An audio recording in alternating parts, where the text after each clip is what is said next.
नमस्कार, स्वागत है आप सभी का द फैक्ट इंडिया पर और मैं हूं आपके साथ पूजा जादौन।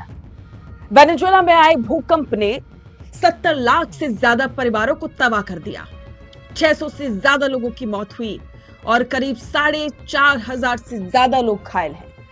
और एक और डराने वाली बात तो यह है कि 50,000 से ज्यादा लोग ऐसे हैं जो लापता हैं, जिनका कोई सुराग नहीं है। तो आप सोच सकते हैं कि जो प्राकृतिक आपदा जिस तरह से आई वो कितनी भयावह थी और इसके लिए अब भारत ने कदम उठाया।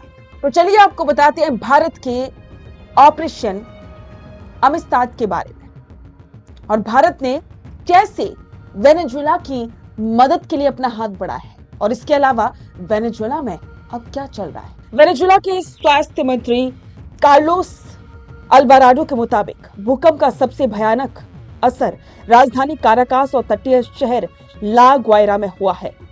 भूकंप के तीखे झटकों के कारण कम से कम 250 बहुमंजिला इमारतें ताश के पत्तों की तरह ढह गई। सड़कें मलबे से पट्टी पड़ी हैं और अस्पतालों में घायलों के लिए बेड तक नसीब नहीं हो रहे। कई इलाकों में बिजली, इंटरनेट और संचार सेवाएं पूरी तरह से ठप हो चुकी हैं, जिससे राहत कार्य में भारी मुश्किलें आ रही हैं। आपदा में सब कुछ खो चुके लोग खुले आसमान के नीचे या अस्थायी टेंटों में रात गुजारने को मजबूर हैं।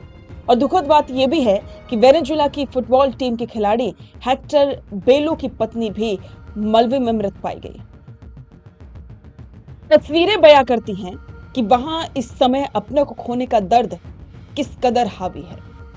रेस्क्यू टीमों के पहुंचने में देरी के डर से लोग अपने सगे संबंधियों को बचाने के लिए अपने हाथों से कंक्रीट और पत्थरों का मलबा हटा रहे हैं।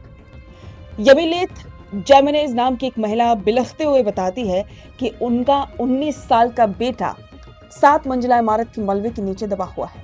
वो रोते हुए कहती है कि बेटा स्लैब के नीचे फंसा है और उसे बाहर निकालने के लिए हमारे पास कोई मशीनरी नहीं है।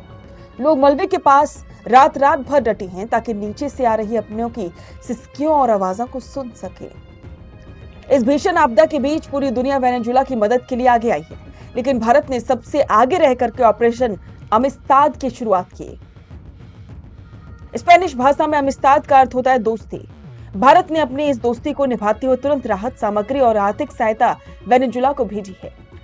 प्रारंभिक आंकड़ों के मुताबिक 111 अरब डॉलर जीडीपी वाले इस देश को भूकंप से करीब 7 से 10% का भारी आर्थिक नुकसान होने की आशंका है। भारत के नजरिए से यह खबर इसलिए भी बेहद महत्वपूर्ण है क्योंकि कच्चे तेल के उत्पादन में वेनेजुएला दुनिया में 20वें स्थान पर है और तेल भंडार के मामले में दुनिया में पहले नंबर पर है। रूस यूक्रेन युद्ध और अमेरिका ईरान तनाव के बीच भारत ने वेनेजुएला से कच्चे तेल का आयात तेजी से बढ़ाया था, जिससे वेनेजुएला भारत के शीर्ष 5 तेल सप्लायर्स में शामिल हो चुका था। गनीमत की बात यह है कि भूकंप से वहां के प्रमुख तेल उत्पाद और शोधन संयंत्रों को कोई बड़ी क्षति नहीं पहुंची, इसलिए जहाजों पर तेल की लोडिंग बिना किसी रुकावट की जारी है। हालांकि कागजी कार्रवाई और मंजूरियों में देरी के चलते भारत में तेल की डिलीवरी की कुछ समय की देरी भी हो सकती है, लेकिन आपूर्ति सुचारू बनी रहेगी। तो वेनेजुएला के ऊपर कुदरत का एक कहर इस तरह से बरपा है कि पूरी दुनिया दंग रह गई और अब हर कोई वेनेजुएला की मदद कर रहा है। जो तस्वीरें सामने आ रही हैं वो वाकई में हैरान करने वाली हैं, चौंकाने वाली हैं और सभी का दिल पसीज रहा है उन तस्वीरों को देख करके। तो भारत की तरफ से भी ऑपरेशन अमिस्ताद की शुरुआत की गई है और भारत ने वसुदेव कुटुंबकम की तरफ ये सबसे बड़ा कदम उठाया है।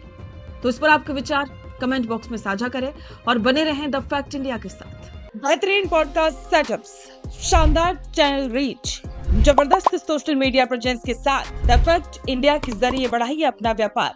न्यूज वीडियोस में एलबेंट हो या फिर हर न्यूज की शुरुआत में हो आपके एड्स, फेसबुक पर आपके बिजनेस प्रमोशन वीडियोस और ग्राफिक्स हो या फिर इंस्टाग्राम पर कोलैबोरेशन के साथ रील्स, सब कुछ मिलेगा आपको द फैक्ट इंडिया पर। तो आज ही डीएम करें इंस्टाग्राम पर, व्हाट्सएप के नंबरों पर मैसेज करें और अपने व्यापार को दें ऑर्गेनिक प्रमोशंस की ताकत, सिर्फ द फैक्ट इंडिया न्यूज के साथ।